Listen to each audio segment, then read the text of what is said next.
¿Cómo están, chicos? Buenas noches. ¿Me escuchan bien?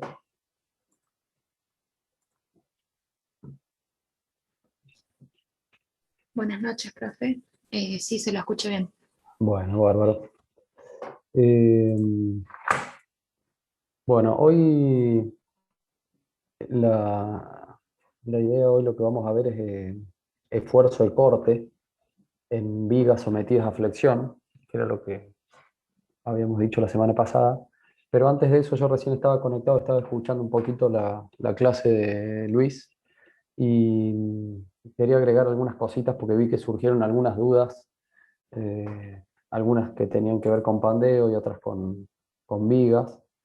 eh, y quería mostrar algo y tratar de aclarar algunas cosas. Creo que era, ya se me fue el nombre. Franco, ¿puede ser? No sé si estás conectado. ¿Vos habías preguntado algo? Que veían si una sección podía ser, eh, ahí decían hueca o maciza. No sé si era Franco o Facundo o...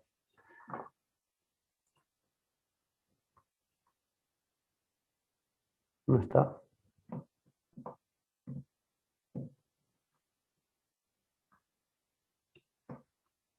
Bueno. eh,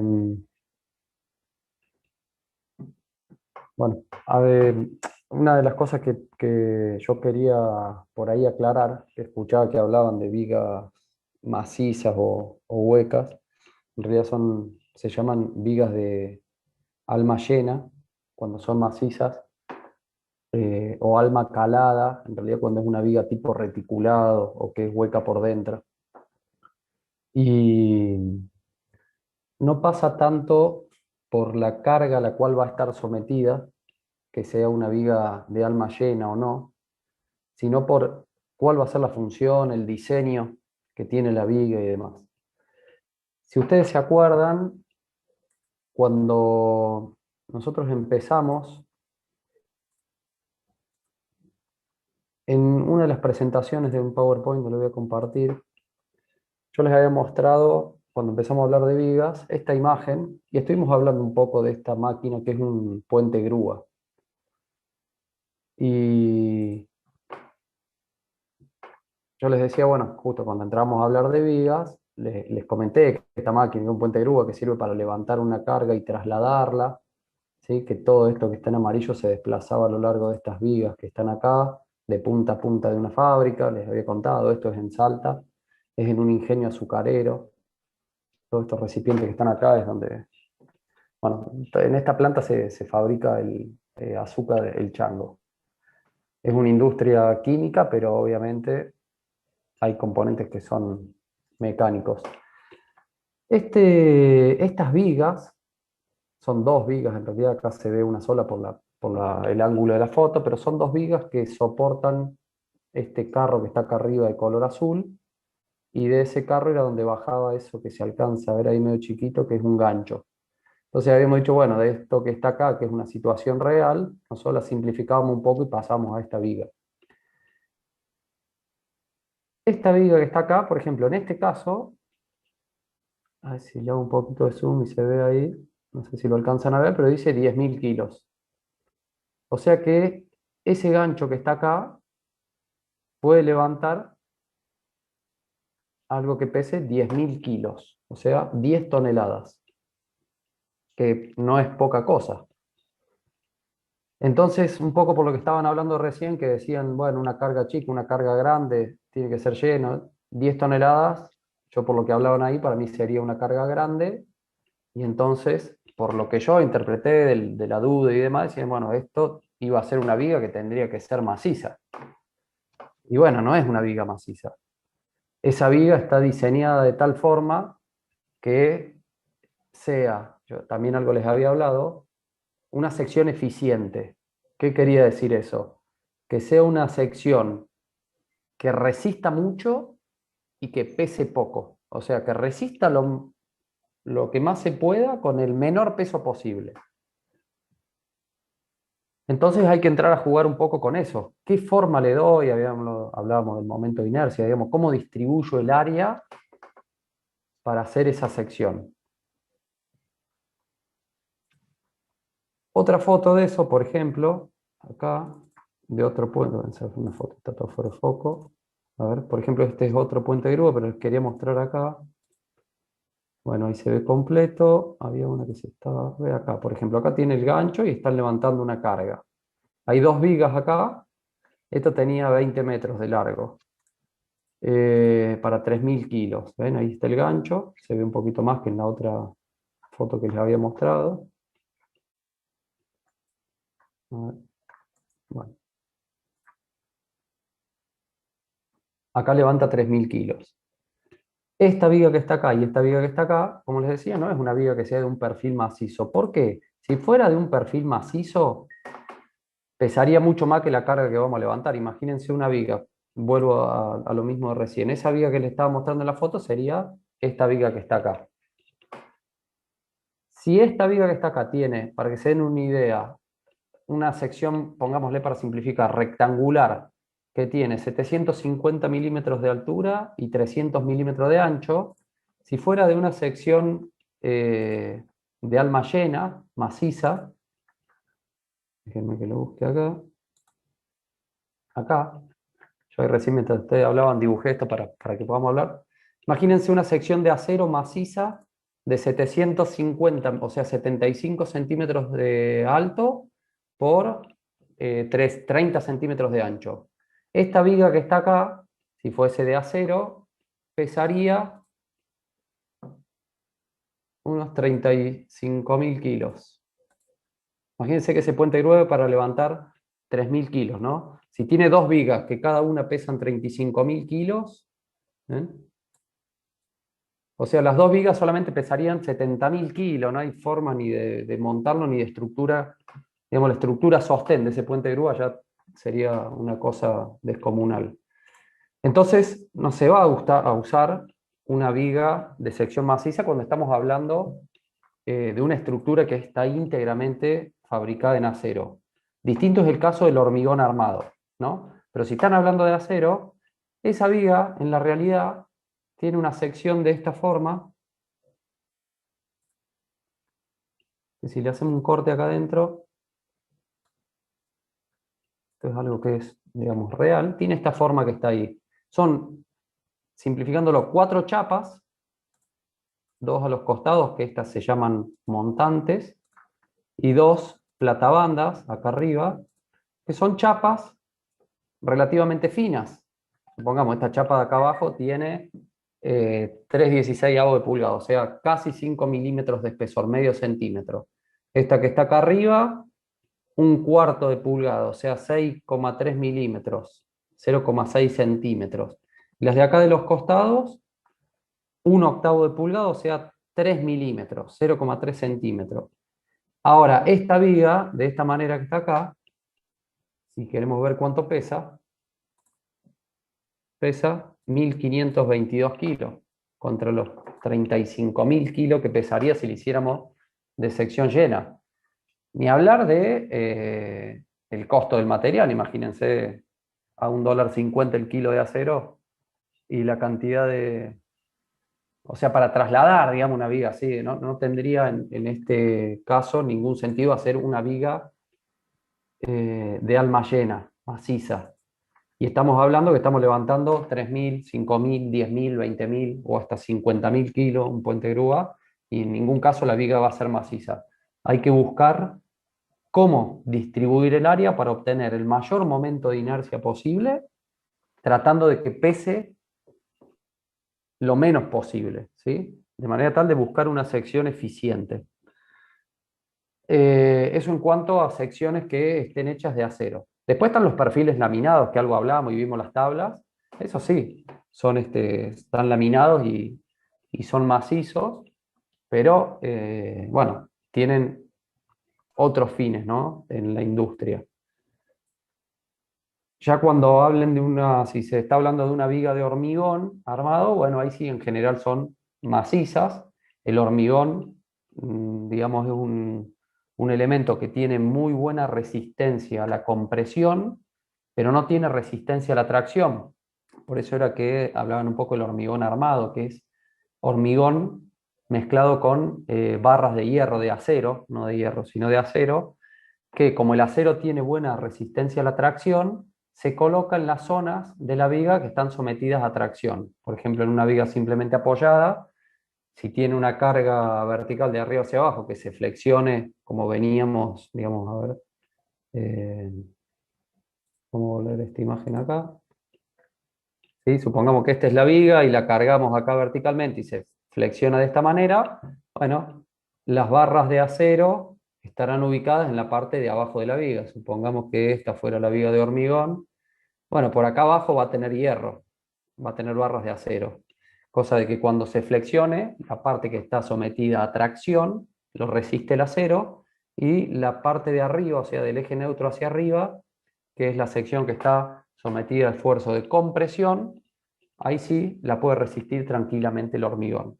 ¿Se entiende? Quería aclarar eso porque me pareció como que hablaban que si iba a resistir mucho peso tenía que ser macizo. ¿Sí? No, y no es tan así, digamos.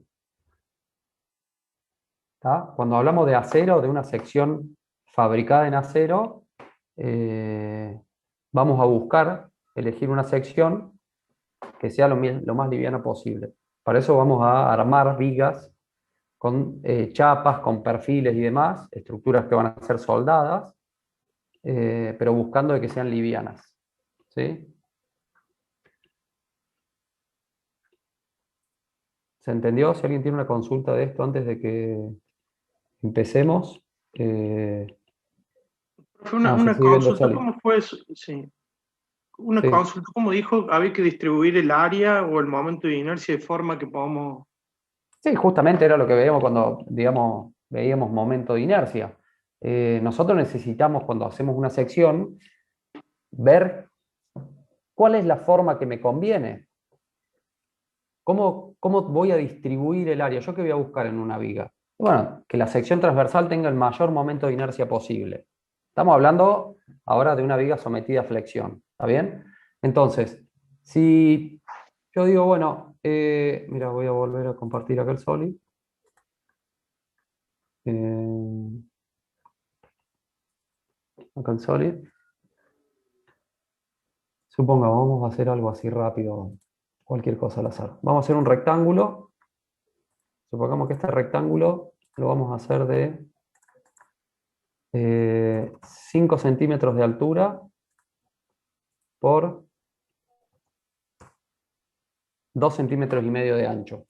Supongamos que esto tiene 1 metro de largo, por ponerle un número redondo. 1 metro de largo. ¿Cuánto es el momento de inercia de esta sección transversal? Supongamos que nuestra viga es así, digo, bueno, ¿cuánto vale el momento de inercia de esta sección? Bueno, vale base por altura al cubo dividido 12. ¿Está bien? Ahora, ¿cuánto pesa esta viga? O sea, mide 1 metro. Supongamos que vamos a hacerla de acero. Bueno, en realidad ni siquiera necesitaremos saber cuánto pesa. Podríamos decir jugar solamente con el área, que obviamente va a ser lo mismo que el peso, ¿no? Una determinada área por la densidad y por la longitud tenemos el volumen, el peso específico sacamos el peso. Vamos a ver esto, mira. Esta sección, como decíamos, 5 centímetros de altura y 2 centímetros y medio de ancho, tiene un área, vamos a cambiar acá las unidades, vamos por las que usamos nosotros más habitualmente, vamos a poner centímetros. Entonces, el área de esto, bueno, son 5 por 50 por 25, tenemos 12,5 centímetros cuadrados, ese es el área. Y el momento de inercia, el JX son 26 centímetros a la cuarta, ¿no? 26 centímetros a la cuarta, eso va a ser 2,5 por 5 al cubo sobre 12, te va a dar 26. Ahora, ¿qué sucede si yo la misma área, o sea, esos, ya me olvidé cuánto era, que dije, los 12 centímetros y medio de centímetros cuadrados los distribuyo mejor? Los distribuyo mejor. ¿Cómo los podría distribuir mejor? Bueno, a ver, algo acá modificándolo rápidamente, yo podría decir, bueno, ¿qué pasa si yo acá le saco esto? Mira, si yo le sacara esta área acá y transformo esto en un perfil doble T. Mira, si yo digo esto y eso, que sean colineales, que sean iguales, y supongamos que le dejamos acá, no sé, 1 centímetro de espesor ahí, y que acá le dejamos también 1 centímetro así, y 1 centímetro acá abajo. Estoy exagerando, lo podríamos para transformarlo en un doble T, hacerlo un poco mejor. Ahora le vamos a dejar 5 milímetros nomás. 5 milímetros. Y acá 5 milímetros.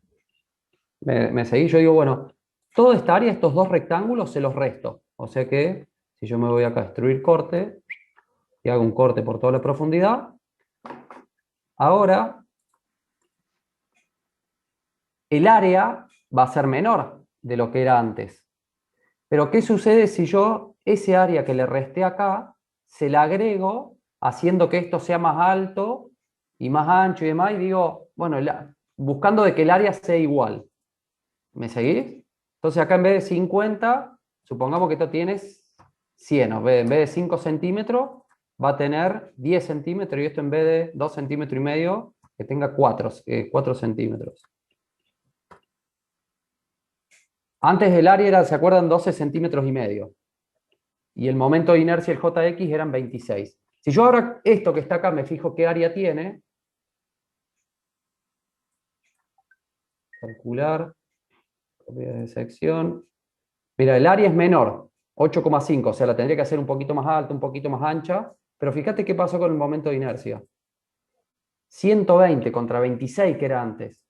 Inclusive el área esta es menor. Poner que acá le pongamos 45. Estoy haciéndolo por tanteo, ¿no? Lo podría haber hecho un calculito. ¿Cuánta área le robé y cómo la distribuyo? Acá en este caso, no puse propiedad física. Selecciono la sección.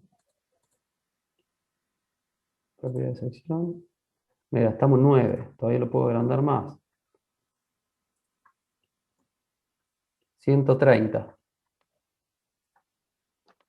Vamos a ver el área ahora de esto. Propiedad de sección. Estamos en 10,5. Mira, todavía tengo para seguirle agrandando acá 60. Y le vamos a dar un poquito más de espesor de última acá al alma. A ver. Profe, una consulta en ese perfil. Sí. Digamos, ¿cómo variaría si en vez de hacerlo más alto lo hago más ancho el alma? ¿Sería Bueno, mejor eso o da depende. indistinto? No, depende de lo que estés buscando. Para la, Ahí vemos eso. Mira, ahí me pasé un poquito, pero estamos cerca. Antes era 12,5 y tenía 26 centímetros la cuarta. Ahora, sí, el área sigue siendo más o menos la misma, suponete que esto en 12, sí, pero mirá el momento de inercia, de 26 pasó a 320. O sea que esta sección, más de 10 veces más. claro, pero con el mismo peso, la viga va a pesar lo mismo que la otra que había hecho, que era un rectángulo de 5 centímetros de altura por 2 centímetros y medio. Es como que ese rectangulito original lo empecé a amasar y le empecé a dar esa forma, lo empecé a estirar, digamos, y el largo sigue siendo el mismo. Lo único que fui haciendo es trabajando un poco el área. Pero, pero que quede claro esto, la cantidad de material es la misma, el área es la misma, salvando esta diferencia, ¿no? Pero hagamos de cuenta que son 12 centímetros. Sí, sí. Eh, y el momento de inercia aumentó casi 10 veces. ¿Por qué? Porque es un área más eficiente para una viga que esté sometida a flexión, y el JX, o sea, el momento de inercia en el eje X, aumentó muchísimo. El JI también aumentó respecto del otro, seguramente, no me acuerdo, yo no me había fijado el valor, pero también aumentó. O sea, esta sección, si vamos a hacer una viga sometida a flexión, y es muchísimo más eficiente, porque pesa lo mismo y va a resistir mucho más. ¿Se acuerdan la ecuación de, la, de las tensiones debidas a flexión? Que fue lo que vimos la semana pasada. Ahí vamos a La, volver ahí. la de tensión normal, La tensión normal debida a flexión. Déjenme volver esa diapositiva, que era lo que habíamos llegado la semana pasada. Acá. Era esto que está ahí, ¿no? Esa era la tensión de tracción debida a flexión. momento flector multiplicada por la distancia I, a qué altura yo estoy calculando la tensión, y dividida por el momento de inercia. Cuanto más grande sea el momento de inercia, menor va a ser la tensión a la que está sometida la viga. ¿Sí? Sí. Entonces yo obviamente tengo que buscar que el Jx sea lo más grande posible, si yo quiero que esto sea lo más bajo posible. Ojo acá, ¿no? Estamos hablando de tensión de trabajo, no la tensión, no la tensión admisible del material, ni la tensión de rotura, ni... Esa es la tensión de trabajo, es la tensión a la cual está trabajando la viga. Esa tensión de trabajo yo quiero que sea lo más baja posible siempre. ¿Sí? Porque esa es la tensión que yo voy a comparar con la tensión de fluencia del material. ¿Sí? Yo siempre voy a tener que estar por debajo de la tensión de fluencia. Entonces, la tensión de trabajo yo tengo que buscar que sea lo más baja posible. Y bueno, y ahí, ese análisis que hicimos con esa sección, partiendo de una sección de alma llena, de 5 centímetros de altura por 2,5 centímetros de ancho, tenía un momento de inercia muy bajo. Ahora, trabajando un poco esa sección, manteniendo el área constante, logré aumentarla hasta 10 veces al momento de inercia. ¿Está? Ahora, si esa viga ya no fuese más una viga, o sea, no fuese más un elemento que esté sometido a flexión, y sino que es un elemento que esté sometido a una tracción simple, como un ensayo de tracción, digamos, donde las cargas son axiales, y ahí el momento de inercia no me interesa. Ahí nos interesaba solamente el valor del área. ¿Se acuerdan de eso que lo habíamos visto también acá? Si esta es una barra que está sometida a una tracción simple, y bueno, la tensión era la fuerza dividido el área.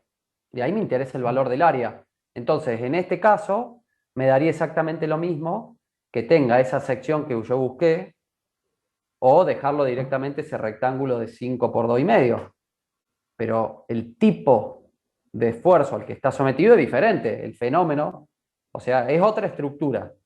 Esto es una barra que está sometida a un esfuerzo de tracción y lo otro era una viga sometida a tracción. Y este análisis de por qué en una me interesa el área y en la otra me interesa el momento de inercia fue algo que hicimos cuando desarrollamos flexión. Yo les decía, ¿se acuerdan que hablábamos del ejemplo del trampolín y demás? Entonces, bueno, ¿Lo acá es un presentó? poco la demostración de esto. ¿Cómo? ¿Qué? Ah, hay alguien que está colgado ahí. Bueno, ¿A Mercado Pago? chicos, Sí, los que no sí. estén en la No, clase, yo no, fíjense, el que no esté en la clase, desconéctese directamente y diga, yo no estamos tomando lista. No hay ningún drama, vayan a ver el partido, a comprar por Mercado Libre, no hay drama. Pero que los que estén acá conectados sea porque les interesa. El resto, la verdad, prefiero que no ocupen eh, lugar al vicio. Gracias. Bueno, ¿queda un poco claro esto? ¿Se entiende? Sí, sí, ahí le entendí, profe. Bueno. ¿Alguien tiene alguna otra consulta?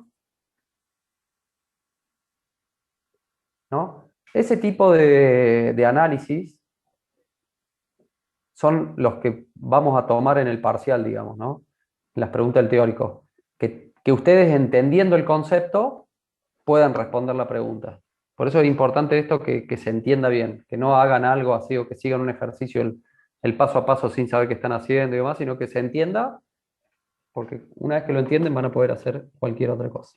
Bueno, para no pasarme mucho con esto, vamos a entrar al tema que quería desarrollar hoy, que era tensiones de corte debidas a flexión.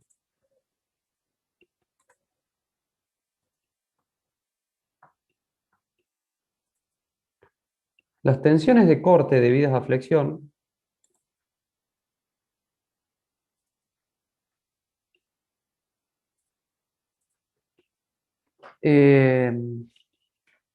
nosotros hasta, digamos, la semana pasada habíamos desarrollado tensiones normales. No, la semana pasada no, hace como 3 semanas, porque la semana pasada vimos el parcial, la anterior fue feriado, la anterior fue el parcial, o sea que hace como un mes que lo vimos.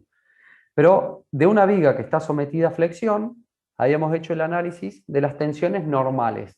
Es decir, cuáles eran las tensiones que aparecían en un plano perpendicular, ¿sí?, a un plano de corte de la sección transversal de la viga.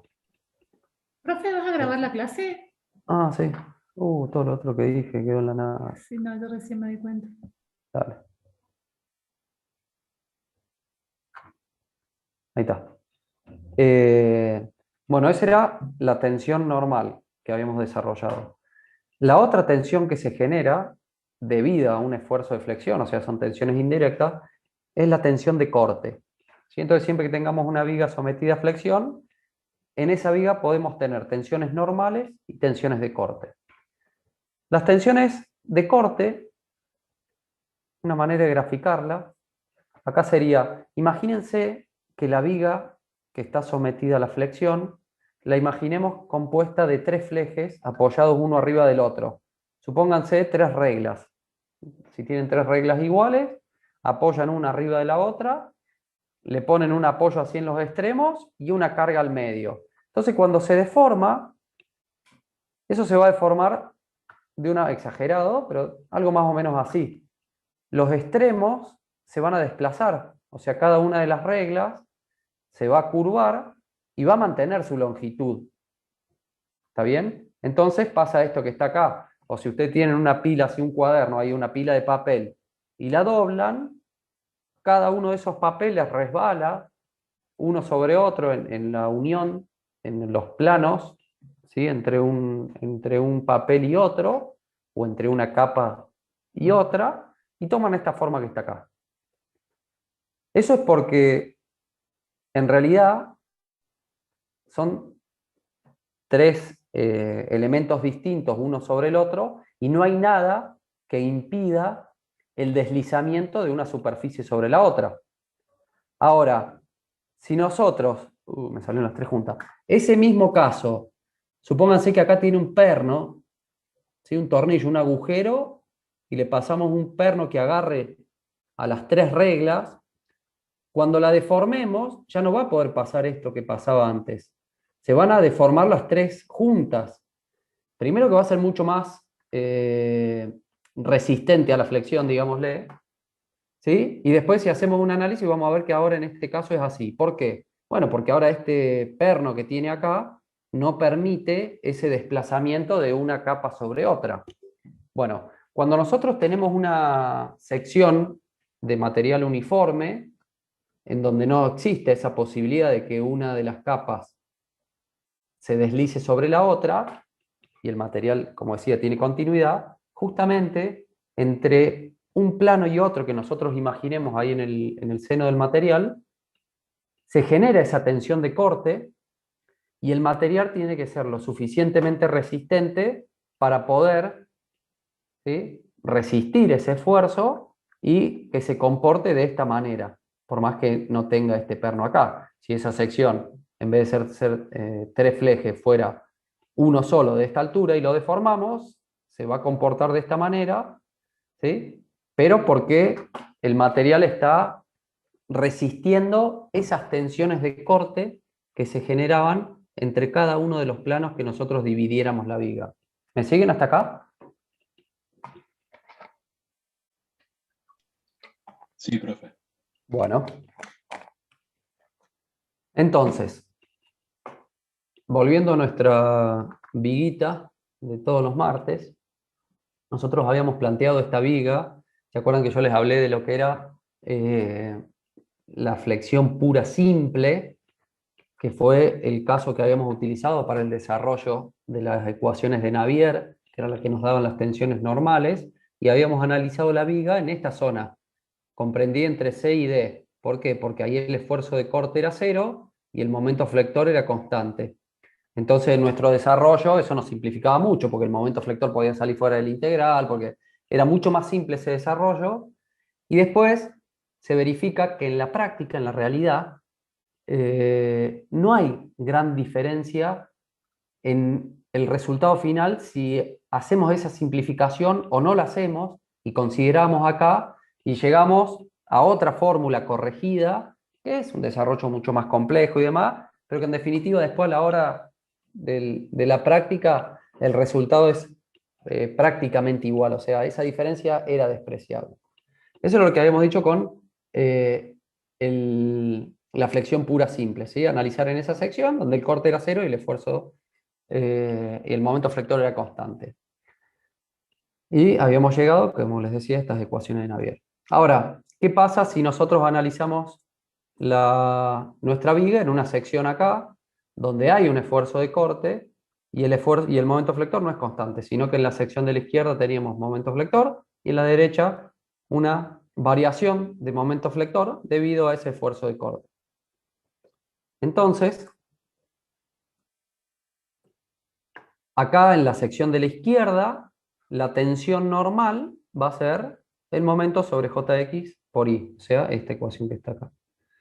En la sección de acá de la derecha de la viga, separada un diferencial de X, la tensión normal va a ser la tensión que teníamos antes más un diferencial de tensión normal que se debe a este diferencial de momento flector que aparece. Entonces esa tensión normal se va a ver incrementada por ese diferencial de momento flector. Esa distribución, ¿se acuerdan de tensiones? Era esta que habíamos visto acá, que era lineal, cero en el eje neutro y máxima en las fibras más alejadas del eje neutro. Entonces, supongamos nosotros que esta es nuestra sección transversal, de sección así rectangular, y tenemos estos dos planos que consideramos en la viga, separados de un diferencial de X, eso que estábamos viendo recién.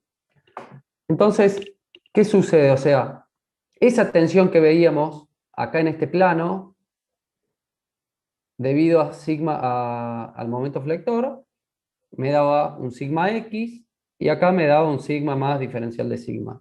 O sea que en esos planos, viéndolo así en 3D, esta sería la distribución de tensiones, ¿no? Que es, o sea, esta que está acá, lineal, lo mismo que acá, pero viéndolo proyectado en todo el ancho de la viga.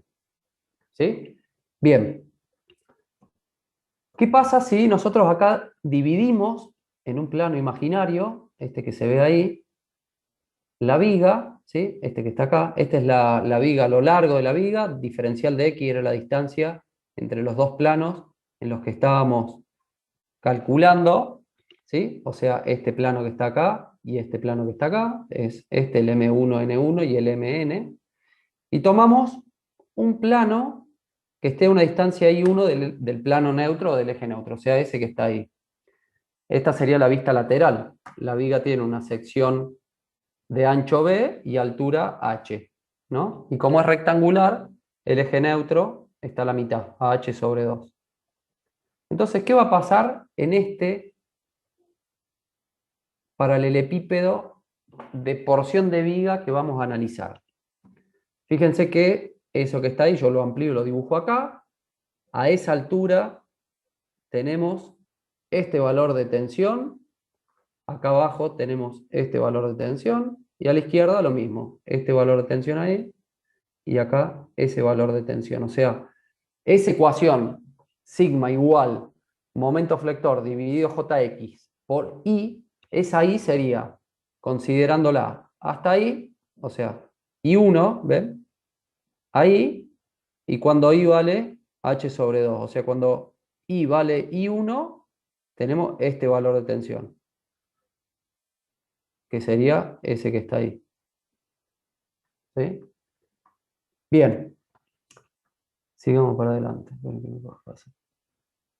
Entonces, aislando esto que está acá y dibujándolo un poco más limpio acá, teníamos sigma X más diferencial de X. Esas tensiones multiplicadas por un área las transformamos en una fuerza, ¿sí? Una tensión es una fuerza dividida un área. Si a la tensión la multiplicamos por un área, tenemos una fuerza. ¿Qué sucede analizando este elemento? Esa viga, antes de que esté sometida a una carga, estaba en un determinado estado de equilibrio, estaba quieta, apoyada en sus vínculos y originalmente recta, ¿sí? El eje neutro era una línea recta. Una vez que nosotros le aplicamos una carga, esa viga se empezó a mover, se deformó y volvió a un nuevo estado de equilibrio, ¿sí? Se curvó, digamos, se deformó y volvió a un nuevo estado de equilibrio en el que estas tensiones normales ¿sí? Generan cuplas o momentos flectores que contrarrestan o equilibran las cargas externas en la viga. Entonces volvió a su nuevo estado de equilibrio. Pero la viguita está quieta ahí, no se mueve para ningún lado, quedó ahí en una nueva posición de equilibrio. Pero fíjense qué sucede si nosotros hacemos este análisis acá. ¿Se entiende que este grafiquito es esta porción que está acá, separada acá abajo, ¿no? O sea, este I1 estaríamos acá, I1. Si yo considero, fíjense, esta fajita de elemento diferencial de área, esto estaría perpendicular a la pantalla, esa fajita. Si la tensión la multiplicamos por un área, me va a dar una fuerza. O sea que de este lado, sigma x por diferencial de área es m por i sobre j por diferencial de área. Y del lado de la derecha va a pasar lo mismo. Pero la fuerza, la fuerza hacia la derecha es mayor que la fuerza hacia la izquierda, porque la tensión es mayor en un diferencial de sigma. Entonces, haciendo este análisis solamente, diríamos, bueno, pero entonces no está en equilibrio este elemento, se tendría que mover hacia la derecha. Sin embargo, la viga está quieta. Bueno, justamente esa fuerza que nos está faltando y no estamos considerando acá en nuestro análisis es la tensión de corte. Esa tensión de corte va a aparecer en el plano, ¿sí?, donde estamos analizando nuestra sección, o sea, en un plano paralelo al plano neutro de la viga, pero más abajo, una distancia I1, en ese plano aparece una fuerza que va a ser igual a la tensión de corte tau, esta es la letra griega tau, multiplicada por ese área. El área acá sería el ancho de la viga, o sea, B, por diferencial de X, que es esta distancia acá. Quiere decir que, ven acá arriba, es esto que está dibujado acá en el plano, acá está dibujado en el 3D. Nosotros lo estaríamos viendo acá de frente, ahí.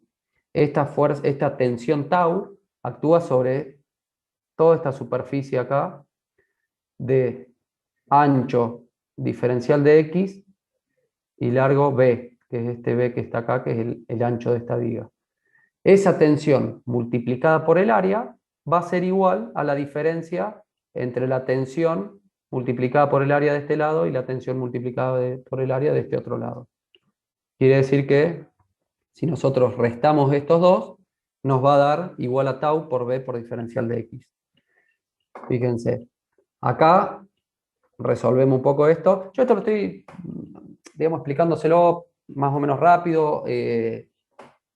Lo separé en algunos pasos más, pero es lo que está en el apunte y está en el libro de Timoshenko, ¿no? Después ahí pueden leer todo el desarrollo. Es esto mismo que les estoy explicando, nomás que yo lo desglosé un poco más.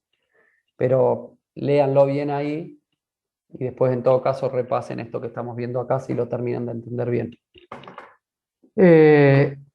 Lo importante es acá conceptualmente cómo es que surge esta tensión tau. ¿Sí? Es la diferencia que genera sigma más diferencial de sigma. ¿Por qué? Porque estamos analizando un sector de la viga, acuérdense de esto, voy a volver un poco para atrás, de la viga en el que la distancia entre esas dos secciones genera una variación de momento flector. Entonces, en esta sección tengo un valor de tensión debido al momento flector. En esta otra sección tengo un valor de tensión mayor, porque el momento flector se incrementó, porque el esfuerzo de corte no es cero. Entonces, esa diferencia de tensiones a la izquierda y a la derecha, ¿sí?, me va a generar, en teoría, un desequilibrio, que ese desequilibrio no es tal porque justamente aparece esta tensión de corte tau que viene a equilibrar nuevamente el sistema. Entonces, eso lo planteamos acá como el equilibrio de ese elemento, ¿sí? Y tenemos acá que si pasamos B y diferencial de X dividiendo acá abajo, ordenamos un poco toda esta ecuación de esta manera que está acá. Y esta ecuación que está acá, si la analizamos, vemos, bueno, diferencial de M sobre diferencial de X. ¿Qué es eso? ¿Alguien se acuerda? La derivada del momento flector sobre X.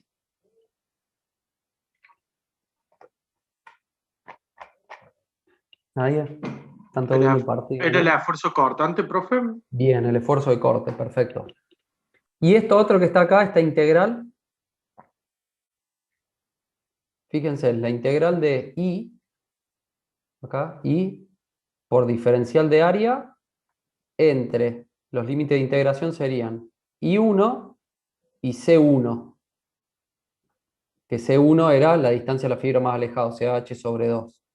Es la integral de esta área grande que estamos acá, perdón, sería la integral de esta fajita de área entre I1 y C1. ¿Eso qué es? Sería una Momento de sección. inercia. No, no es parecido al momento de inercia, pero hay una gran diferencia.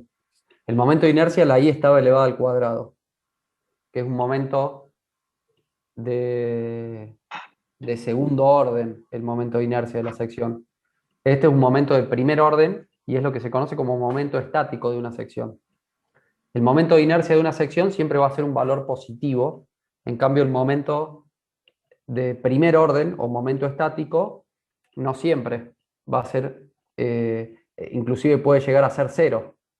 Si nosotros calculamos el momento estático de una sección respecto del eje baricéntrico, va a ser cero, porque para cada elemento diferencial de área hacia un lado del eje neutro vamos a tener otro semejante del otro lado, uno con una distancia positiva y el otro con una distancia negativa. Entonces, la integral extendida a todo el área respecto del eje baricéntrico va a ser cero.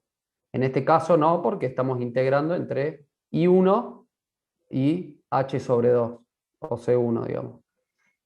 Esto es el momento estático, ¿sí? O momento de primer orden de esta sección que estamos considerando. O sea que es desde el plano que nosotros consideramos en el cual estamos calculando la tensión de corte, desde ahí hasta la fibra más alejada. ¿Sí? Este I1, acuérdense que es el plano que nosotros estamos usando para calcular la tensión de corte a la altura de, ¿ven? Este que está ahí abajo, ese plano. Acá en celeste se ve el plano neutro y un poco más abajo, una distancia I1, ¿sí? Acá I1, tenemos ese plano que es en el cual nosotros estamos calculando la tensión de corte. Entonces acá, ese momento estático es de todo el área que queda por debajo del plano donde nosotros estamos calculando, perdón, la tensión de corte. ¿Está bien?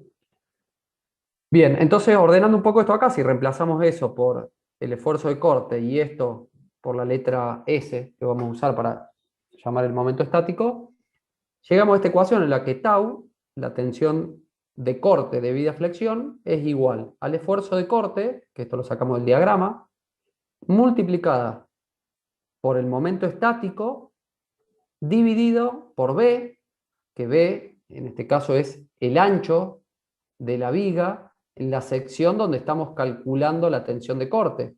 Como esta sección es rectangular, B es constante en toda la altura de la viga. Pero si fuera un perfil doble T, por ejemplo, como el que estábamos analizando hace un rato, B iría variando según la altura. En la parte de abajo tendría el ancho del ala y en el medio tendría el ancho del alma de ese perfil T. O sea, B, error común en el parcial, ¿qué es B? Es el ancho de la viga. No, incompleto, no es el ancho de la viga. Es el ancho de la sección a la altura donde estamos calculando la tensión normal. En este caso a esta altura, a la altura I1. Como esta sección es rectangular, B tiene el mismo valor en toda la altura. Si fuera circular, si fuera triangular, si fuera de cualquier otra forma que no sea rectangular, B iría variando. Entonces nosotros el valor de B lo vamos a determinar que va a ser el valor del ancho de la sección a la altura I1, es decir, donde estamos calculando la tensión de corte. ¿Está bien? Bueno, esta ecuación que está acá, resaltada sin naranja, es la ecuación de Juratsky, que es quien la desarrolló y encontró esta ecuación, se llama Juratsky, y es, como les decía, la que nos permite calcular la tensión de corte debido al esfuerzo de flexión. ¿Sí? Para que se la acuerden, esta ecuación pueden decir qué sabe el burro Juraski y se van a acordar a qué era igual tau. ¿Qué sabe el burro Juraski? A mí me lo dijeron eso, me acuerdo cuando estaba estudiando esto y no me lo olvidé más. Capaz que usted tampoco, capaz que sí. Pero si le sirve, quédenselo. Entonces, para calcular la tensión de corte en una de geometría flexión, ¿sí? Necesito conocer cuánto vale el esfuerzo de corte. ¿Esto de dónde lo saco? Del diagrama, ¿sí? Que realicé el diagrama del esfuerzo de corte y de ahí obtengo Q. El momento estático lo calculo resolviendo ese integral.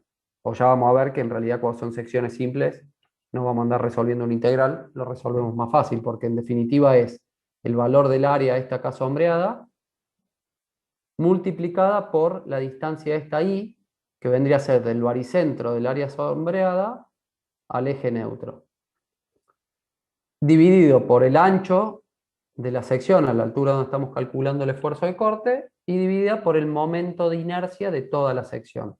De vuelta acá, cuanto mayor sea el momento de inercia, menor va a ser la tensión de corte. ¿Está bien? Bueno, todo este desarrollo no se asusten tanto, después repásenlo, léanlo ahí en el apunte o en el libro.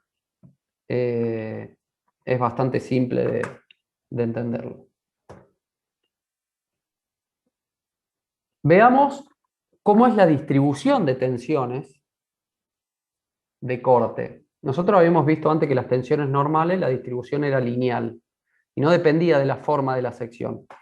Las tensiones de corte es un poco más complejo ese sistema, porque acá, si yo digo, bueno, ¿cómo varía tau? Y bueno, ¿de qué depende? De Q, de S, de B y de JX. JX, en general, para una sección transversal es constante. B es un valor, digamos, tau, lo voy a determinar acá en la sección, a cuánto vale. El esfuerzo de corte lo saqué del diagrama, y lo que va a variar es el momento estático, o sea que tau, en realidad, va a depender de cómo varía el momento estático, que en definitiva, si yo quiero conocer la variación de tau respecto de I, la única de todas estas variables que varía con I es ese, es el momento estático y varía según esta ecuación que está acá, ¿no? Entonces, si nuestra sección es rectangular, decimos, bueno, ¿cuánto vale el momento estático? Este integral que decíamos, ¿sí? Si yo resuelvo esta integral, el diferencial de área va a ser B por diferencial de I, o sea, el diferencial de altura. B es constante, sale afuera, B no varía con I, sale afuera el integral. El C1, que es el límite de integración acá abajo, es igual a h sobre 2 en este caso, ¿sí? Y si resuelvo esto me va a quedar I cuadrado sobre 2, y reemplazando eso entre los límites de integración, me va a quedar h cuadrado sobre 2 al cuadrado, ¿sí? Menos el otro límite de integración, I1 al cuadrado, ¿sí? Eso es S, el momento estático de esta sección gris respecto del eje neutro de la viga. Respecto al eje baricéntrico de la sección, perdón, me expresé mal recién. Es el momento estático de todo lo que está por debajo de la sección en la cual estamos calculando tau respecto del baricentro de la sección. Entonces acá, ¿cómo vamos a hacer? ¿Cuándo tau va a ser máximo? Bueno, cuando S sea máximo. ¿Cuándo S va a ser máximo? Fíjense que tenemos h cuadrado sobre 4 menos I1. S va a ser máximo cuando este valor que está restando a esto sea lo más chiquito posible. Va a ser máximo cuando I1 sea 0. Y va a ser mínimo cuando I1 tome el valor máximo, o sea, cuando I1 iguale a h sobre 2, o sea, esto se va a hacer 0 y S va a ser 0. Quiere decir que la tensión de corte va a ser máxima en el eje neutro y va a ser 0 en los extremos de la viga, lo cual es lógico, por lo que habíamos planteado al principio. Esa tensión de corte es la que surge del rozamiento interno del material de una, imaginémonos que esa sección transversal está compuesta de infinitas capas así, una sobre otra, como una hoja de papel arriba de la otra. Ese rozamiento entre una hoja y otra es lo que me va a dar esa tensión de corte. Acá en los extremos, arriba y abajo, esta sección, la última, no tiene con qué rozar acá arriba, con lo cual no tiene capacidad de absorber ninguna tensión de corte. Entonces la tensión ahí va a ser 0 y va a ser máxima en el eje neutro de la viga, ¿sí? Porque es la ley de variación de este momento estático.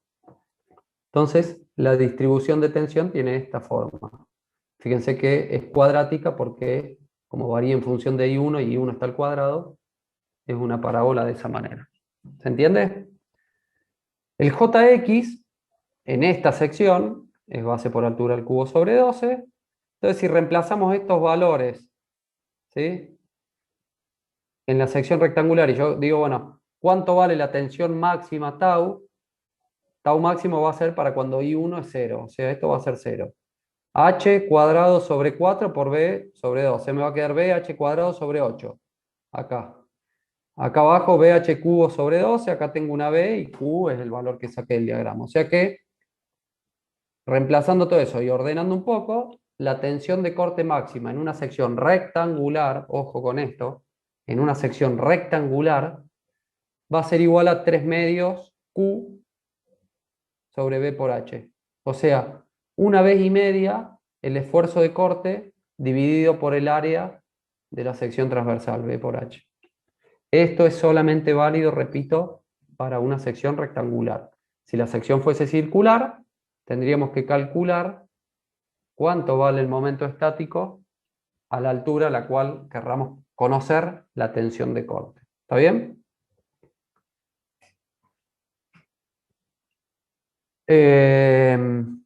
Fíjense lo que les decía. El momento estático, resolviendo la integral esta, dijimos, bueno, llegamos a este valor. En realidad eso no es otra cosa que el área de lo que está acá sombreado multiplicado por la distancia del baricentro de ese área al baricentro de la sección. ¿El área esta cuánto es? Acá tenemos I1 y acá H sobre 2, o sea, H sobre 2 menos I1 por B. Eso es el área esta gris pintada. ¿Y cuánto vale la distancia del baricentro de esta sección, o sea, del punto medio este, acá? Y bueno, va a ser I1 más H sobre 2 dividido 2, vamos a estar ahí a la mitad, o sea, la distancia D es H sobre 2 más I1 dividido 2. Si multiplicamos el área por la distancia, llegamos a este mismo valor que está acá, que fue el que obtuvimos resolviendo la integral. ¿Está bien? Si nosotros resolvemos ahora un ejemplo, que nos dicen, bueno, calcular la tensión normal máxima, para esta, supongamos el ejercicio termina acá, calcular la tensión normal máxima de esta viga sometida a flexión con esta sección transversal, bueno, aplicaría la ecuación de Navier con las tensiones normales, o sea, sigma. Y acá además me pide la tensión de corte máxima en la unión de las dos piezas de la viga de la figura. O sea, me está pidiendo la tensión de corte en un plano que sea en la unión de esta sección con esta de acá. O sea, este plano I1, en el cual voy a calcular la tensión de corte, acá me está pidiendo que sea ahí, a donde se une este perfil, que es un perfil normal U, con un rectángulo, ¿sí?, de esas dimensiones. Que si nosotros viéramos esta viga, yo lo dibujé recién acá para poder... No tengo, para graficar un poco acá, esto. La viga sería algo así, ¿ven?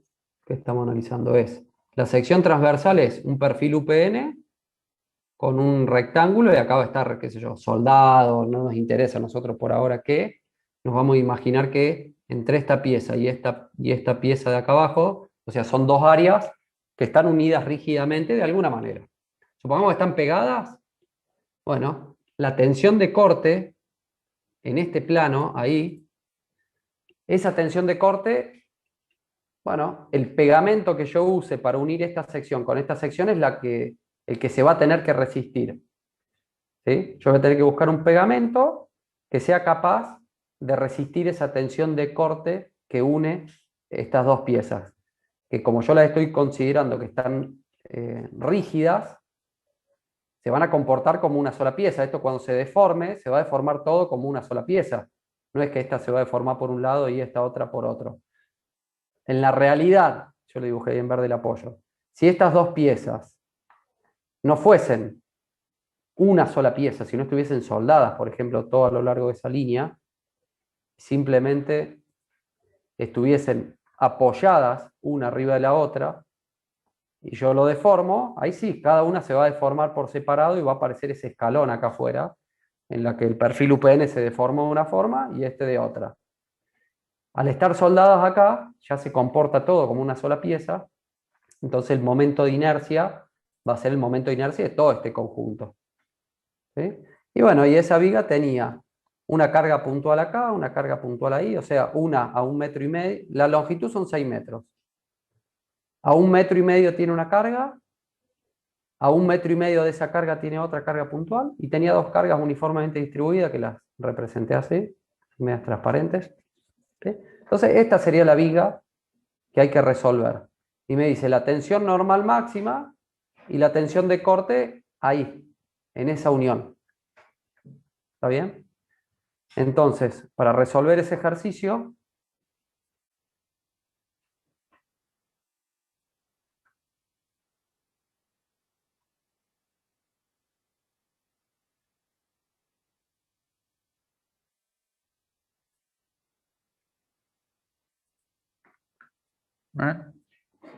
la primera parte no la voy a hacer porque ya lo vimos y ya lo saben hacer.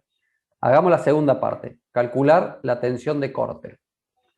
Acá nos dice la tensión de corte máxima. ¿Qué quiere decir la máxima? Bueno, que tengo que ir al diagrama de esfuerzo de corte y buscar en qué abscisa de la viga el esfuerzo de corte es máximo. ¿Se acuerdan que la ecuación de Juravsky era Q por S sobre B por JX? Q, si yo quiero conocer el valor de tau máximo, tengo que usar el valor máximo de Q. Entonces, voy a necesitar resolver los diagramas y decir, che, ¿dónde está el valor máximo de Q? Bueno, en el apoyo izquierdo, Q tiene 3.706 kilos.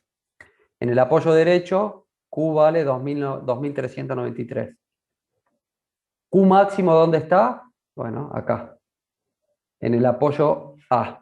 Ese es el valor de Q máximo, ya lo obtengo de ahí. El valor de S, tengo que calcularlo. El valor de S, ¿se acuerdan qué era S? Decíamos, es el momento estático de todo lo que está por abajo del plano donde estoy calculando la tensión de corte. Todo lo que está por abajo, en este caso, sería la sección del rectángulo, esta que está pintada de celeste.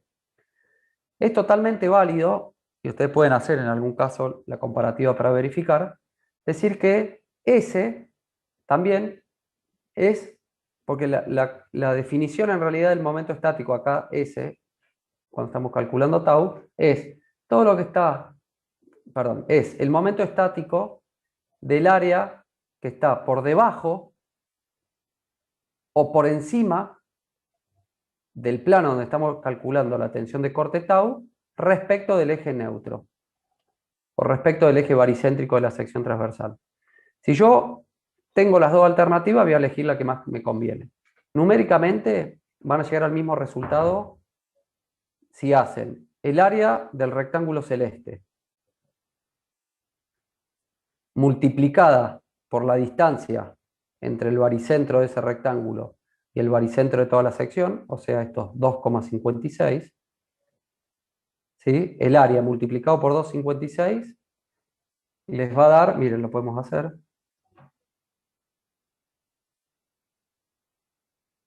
Déjenme agarrar la calculadora.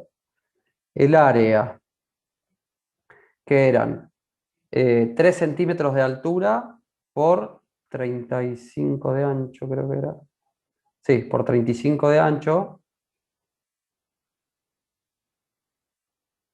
el área son 105 centímetros cuadrados, el área celeste acá, por 2,56, que es la distancia entre los dos ejes, da 268,8 centímetros al cubo.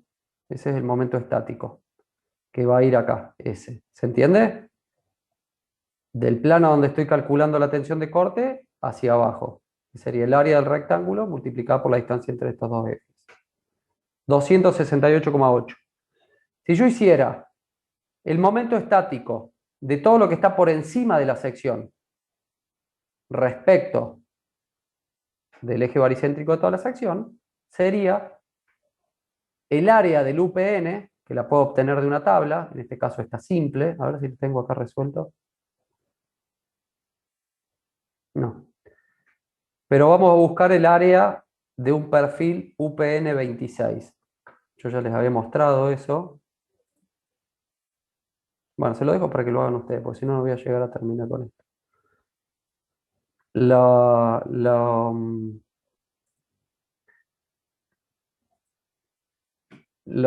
que tienen que verificar después es decir, buscar en la tabla cuánto es el área del UPN 26 y multiplicar el área esa por estos 5,58, van a ver que llegan al mismo valor que llegué recién yo. Acá hemos salteado varios pasos, ¿no?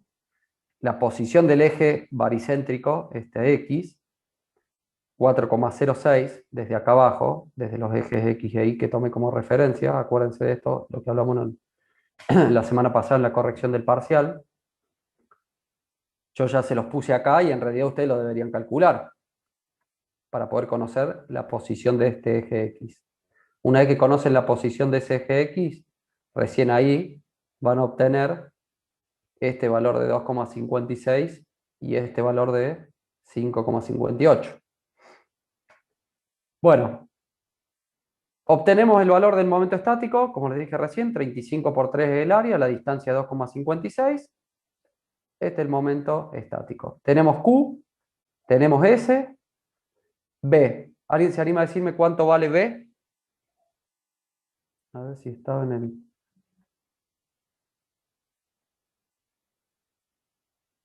Bueno, nadie me lo... Bueno, no sé si alguien se anima a decírmelo. ¿Cuánto vale B?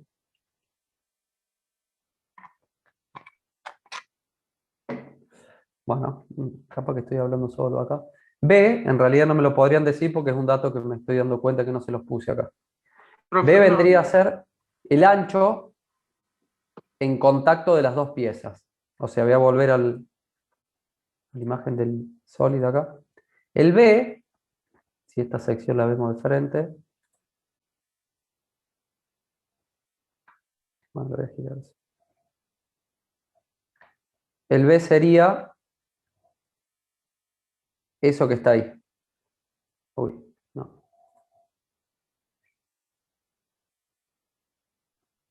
Bueno, desde este punto hasta ese punto. Esa distancia, acá y acá, eso va a ser B. En el ejercicio, no profe, se en la los... guía dice que es 1 centímetro. Ah, bueno, está bien. Es eso, es 1 centímetro, pero no, en el ejercicio este que estoy resolviéndolo acá no está el dato. Ya va a aparecer en la resolución del problema. Está bien, es 1 centímetro, pero B, lo importante acá es que sepan cuánto vale. Es... Profe, no está compartiendo pantalla. Ah, bien.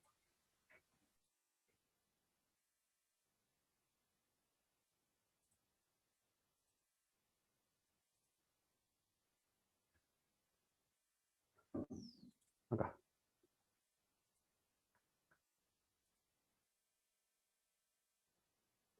Bueno, B, lo importante es saber cuánto vale. Un error, otro les repito, común a la hora de resolver el parcial, lo veo mucho después en los, perdón, a la hora de resolver un ejercicio, lo veo mucho en los parciales, es que si les toca un ejercicio como este, B, a lo mejor muchos le ponen todo el ancho este acá, 35 centímetros. ¿Y por qué no es 35 centímetros? Un poco lo que decíamos hace un rato, esa tensión de corte, acuérdense, que es el que se da, tensión de corte o de cizallamiento, se suele llamar, es entre una superficie y otra del material. Si lo consideran como que está dividido en infinitas láminas. Acá en esta parte de acá arriba no tiene con qué generar ese rozamiento. Entonces, en esta parte de acá el esfuerzo de corte es 0. Y en esa sección ahí tiene su valor. ¿Sí? Entonces, el ancho B es el ancho que resiste ese esfuerzo de corte y es esto más esto. Si esto mide 1 centímetro, 2 por 1, 2 centímetros. Tenemos Q, tenemos S, calculamos B recién, y me faltaría el momento de inercia de toda esta sección, ¿sí? Que también ya saben cómo calcularlo. Necesitamos conocer el X. Una vez que conocemos el X, el momento de inercia de este rectángulo celeste vale base por altura al cubo sobre 12. Aplicando Steiner, tengo la distancia entre los dos ejes, lo llevo a este eje de acá. El momento de inercia del UPN lo saco de una tabla y la distancia entre los dos ejes también lo tengo. Llevo el momento de inercia del UPN al eje baricéntrico, sumo y ahí tengo el JX de toda la figura, que es 2.587 centímetros a la cuarta. Ya tengo todos los datos para calcular la tensión de corte, ¿sí? Los 3.706,25 kilos multiplicado por el momento estático, los 268 centímetros al cubo, dividido B, 2 centímetros, dividido momento de inercia, ¿sí? Centímetros a la cuarta. Acá yo el otro día se los reclamé a ustedes y ahora estoy cometiendo ese error yo. Bueno, tengo las unidades ahí, pero no las puse acá para cancelar y verificar que la tensión que estoy calculando esté en unidades acordes a lo que es una tensión, ¿sí? Una unidad de fuerza entre una unidad de área, ¿sí? Puede ser kilogramos sobre centímetro cuadrado, puede ser newton sobre metro cuadrado, newton sobre milímetro cuadrado, cualquier unidad acorde a una tensión o a una presión, una fuerza distribuida en un área. De esa manera calculamos la tensión de corte ahí, en esta pieza. ¿Por qué la pido ahí? Bueno, si esto siguiéramos más adelante en el ejercicio, parte de ese ejercicio diría, bueno, una vez que conocen esa tensión, vamos a calcular el cordón de soldadura necesario para unir estas dos piezas, transformarlas en una viga realmente con una sección única y que esa soldadura resista esta tensión de corte, ¿sí? Entonces, como ahí es donde se va a desarrollar esa tensión de corte, y bueno, yo la quiero calcular acá. Fíjense que comparada con la tensión normal, generalmente es un valor mucho más bajo. Entonces yo acá podría decir, bueno, lo voy a soldar acá. ¿Cuál es el área necesaria en la soldadura para que me resista este valor de tensión? Con una tensión admisible en el metal de soldadura lo vamos a resolver. Eso no vamos a llegar a hacer acá en esta materia, en tercer año, pero sí en una materia en quinto que me vuelven a padecer. Y ahí vamos a avanzar un poquito más en esto. Bueno, ahí terminaría, digamos, esta parte del ejercicio. La segunda mitad, la primera mitad la tienen que hacer ustedes. ¿Alguien tiene alguna consulta? Profe, tengo una consulta, pero no es específicamente del problema, sino de lo último que dijo. ¿Por qué Dale. la soldadura sería un área si lo imagino como si fuese una línea, por más que tiene... No. Está bien, para. En realidad la soldadura tiene es un volumen. Mira, vamos a ir acá. Si yo esta pieza le dibujara, suponete, acá, está dibujado como una, no me va a dejar. ¿Estoy compartiendo pantalla? No, me olvidé, ahí lo pongo. Compartir. No me preparé para esa pregunta y lo dibujé, me parece, de otra forma para poder mostrarte acá, pero de todas formas lo vamos a hacer. Si no lo puedo hacer así, lo dibujo. A ver, vamos a ver si podemos agregar acá.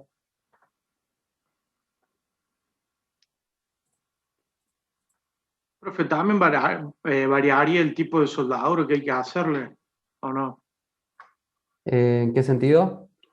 Claro, digamos, no sería lo mismo hacerla con una autógena que con una TIC o una MIC. No, son distintos procesos de soldadura, pero la finalidad es la misma. Y una pregunta, profe, hay que, digamos, no sé, ¿sería Mira, toda una costura continua o sería por tramo? discúlpame, dame un segundito y ya te respondo Sí, eso. Mirá, supongamos que ahí representé un cordón de soldadura. Ese cordón de soldadura en realidad tiene un área y una longitud. ¿Está bien? Sí,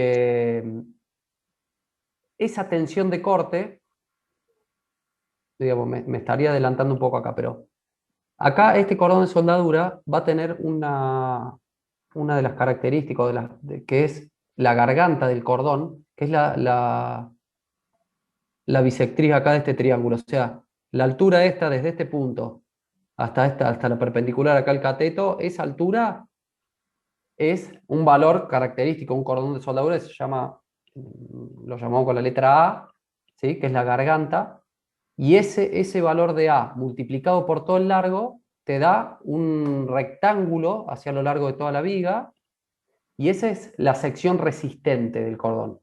Esa sección es la que se tiene que, hablando mal, es la que se tiene que aguantar los esfuerzos. De este otro lado estaría lo mismo. Entonces, yo tengo que dimensionar este cordón para que resista esa tensión de corte. Pero la soldadura tiene esta sección transversal acá. Digamos, no es una línea. Vos cuando soldás algo, vas depositando un material de aporte y te queda todo este volumen acá.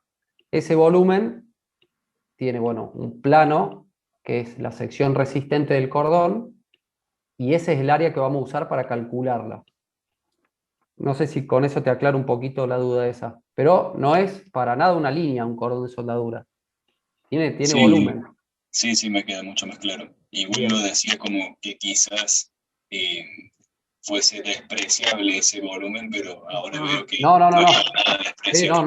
no es para no, nada despreciable. De hecho, si no estuviese ese cordón de soldadura, esta pieza y esta pieza se comportarían como dos piezas independientes que no trabajan en conjunto.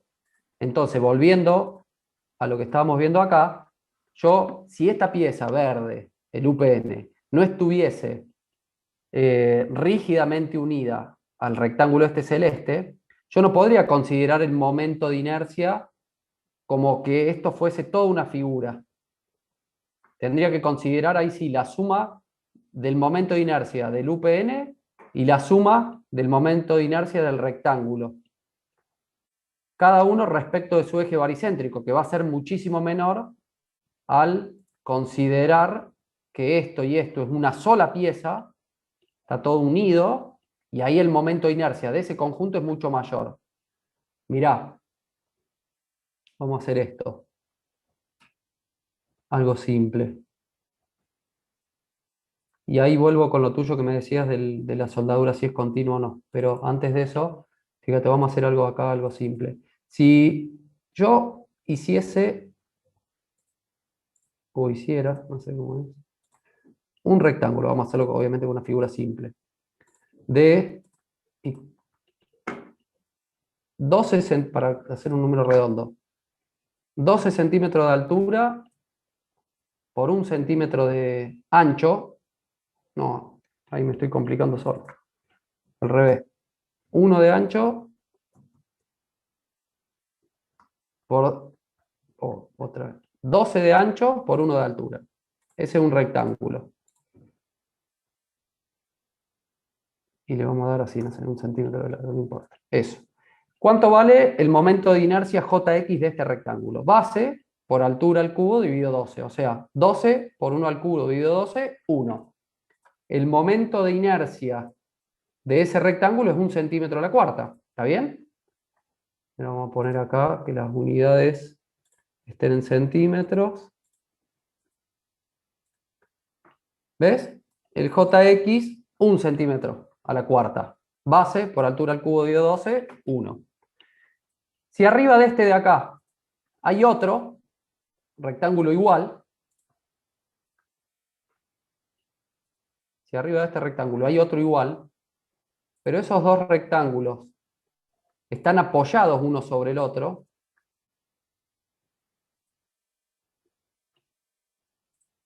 y esto también tiene 1 centímetro.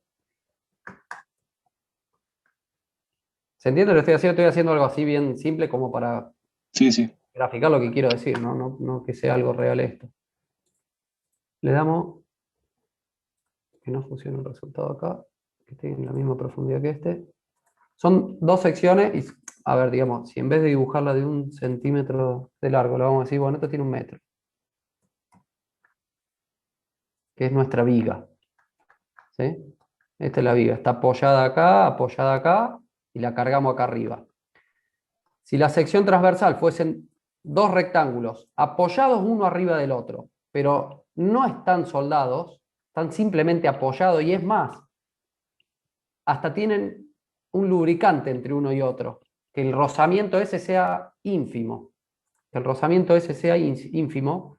¿En qué situación vamos a estar? Vamos a estar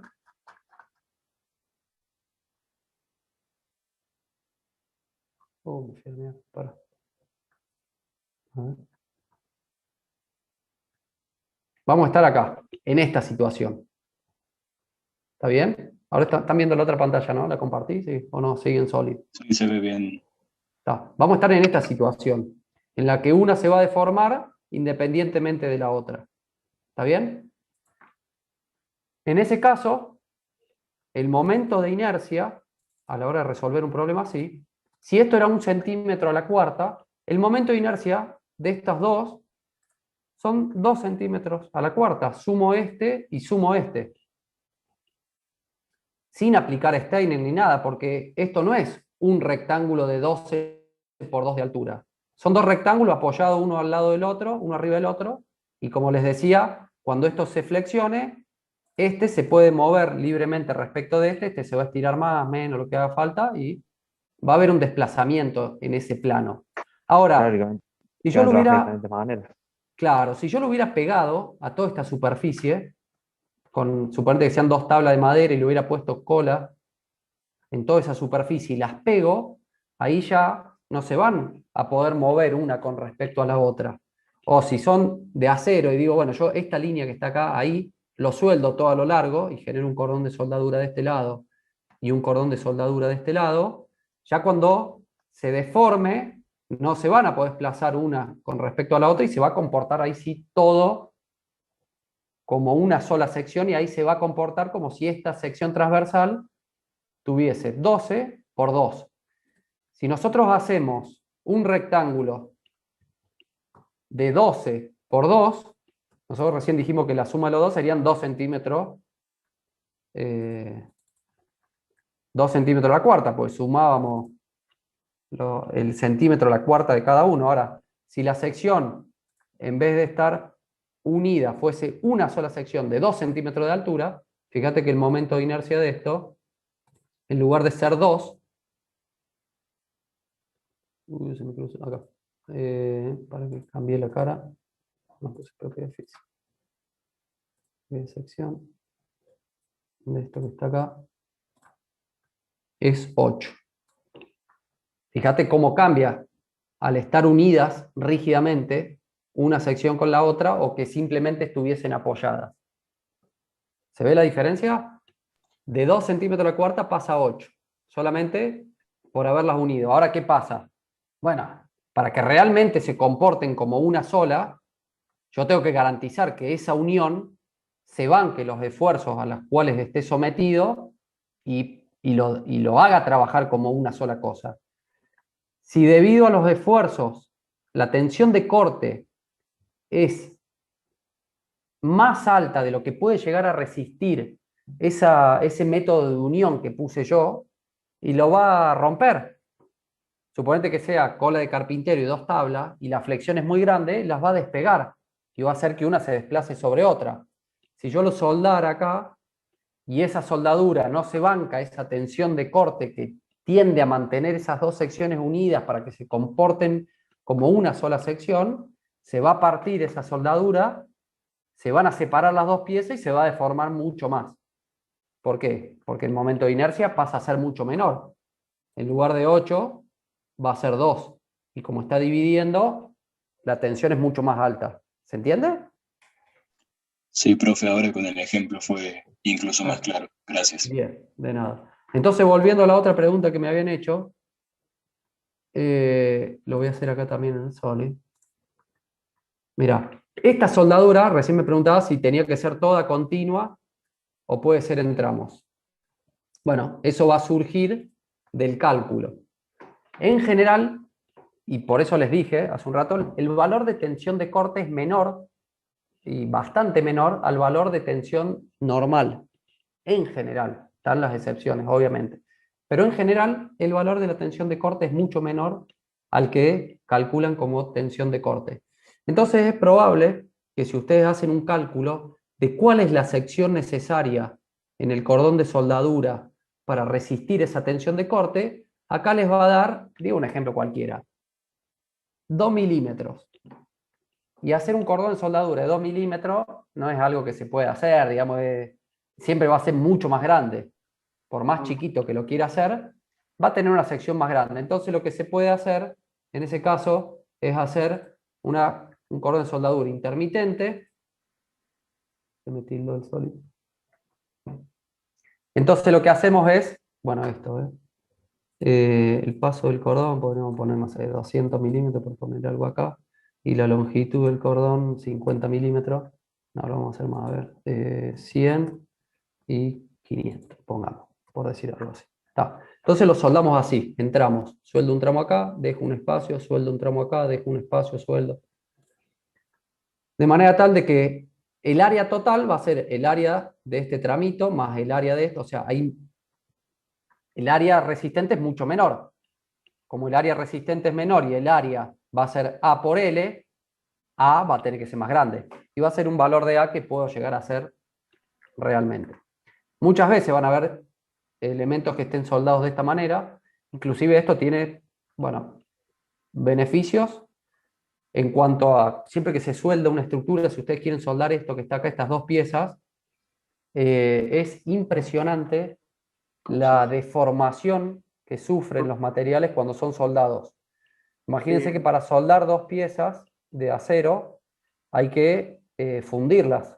O sea, hay un método, bueno, ya en quinto año se ve un poco más en detalle, pero nos acercamos con un electrodo acá, generamos una temperatura tan alta, muy concentrada, que funde este material, se funde el electrodo y voy generando esto que está acá. Y eso que está ahí en realidad no es algo así como se ve acá, sino que fundió esta pieza y todo este triángulo es una sola masa de material con esto que está acá. ¿Sí? Se genera continuidad en la estructura interna del material entre una y otra.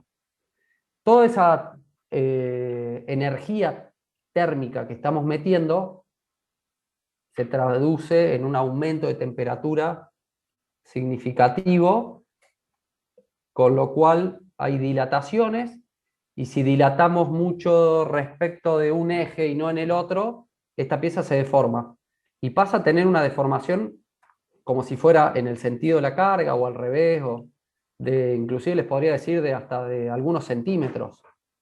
Entonces por ahí si soldamos en tramos intermitentes, calentamos menos la pieza, se puede. Entonces si de este lado soldé así, del otro lado lo haría también intermitente, pero en el medio. O sea, soldaría del otro lado no, pero acá, bueno, y genero una soldadura que se llama en paso peregrino o tres bolillos intermitente. Eso va a surgir del cálculo de la tensión y de la resistencia del cordón de soldadura. Ahí voy a ver si puedo hacer esto o va a tener que ser continuo. ¿Sí? Ya es un poco más específico, lo podemos ver cuando quieran si alguien tiene dudas de esto, pero escapa un poco al alcance de esta parte de la materia y bueno, yo lo dejaría acá, pero si a alguien le interesa y quiere ver un poco más de esto, me lo dice y no hay problema y podemos hacer algo más después en todo caso. Profe, si quiere le puedo enviar una foto de un tipo de soldadura de ese tipo. Bueno. Yo después les busco, yo, digamos estoy un poco en este tema, les puedo mostrar también bastante de esto, Pero bueno, como les decía, es un tema que ya esta parte no entra en la materia y, y bueno, tenemos que completar lo que sí o sí damos y después en todo caso profundizamos un poco más con esto. Bueno,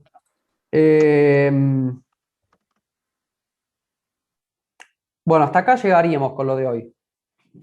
A no ser que haya alguna duda y seguimos un poquito más.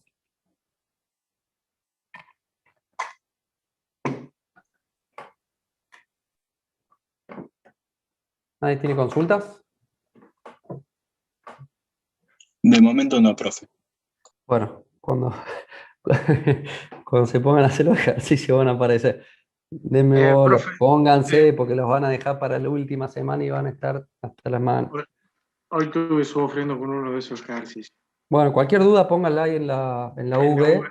Yo lo respondo, puedo hacer un videíto grabando la resolución, así se los comparto para todos, yo no tengo problema. Dos cosas. ¿Podría subir los resultados de los ejercicios? ¿No están en los que ya subimos esta parte? No, llegan hasta el 17. Hasta el Bueno, momento de inercia. Los otros no están. no los debo tener, pero los hago y te los paso, sí, no hay problema. Perfecto. No Bien, ya, pero perfecto. Le hago una pregunta. En la tensión de la fuerza corta, a ver.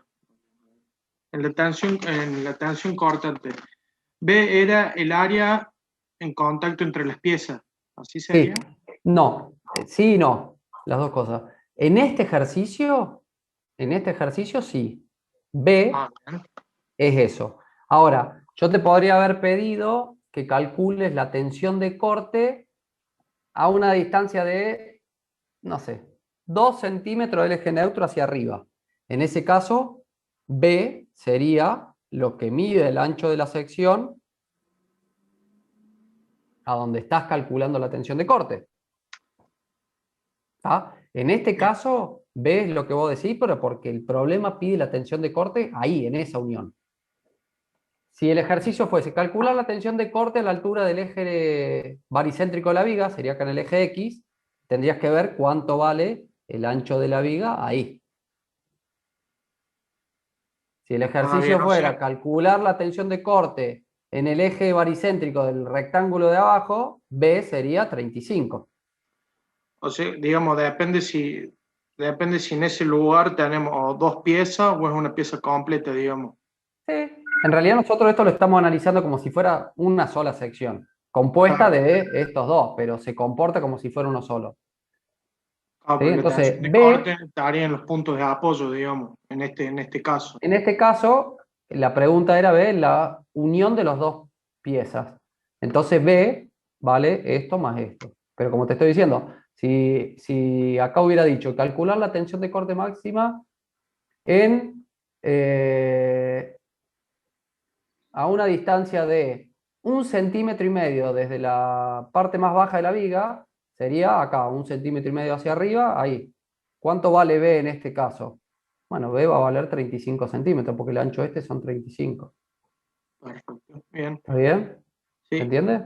sí. Le hago una. Que con el ejercicio que tuve problemas esta tarde.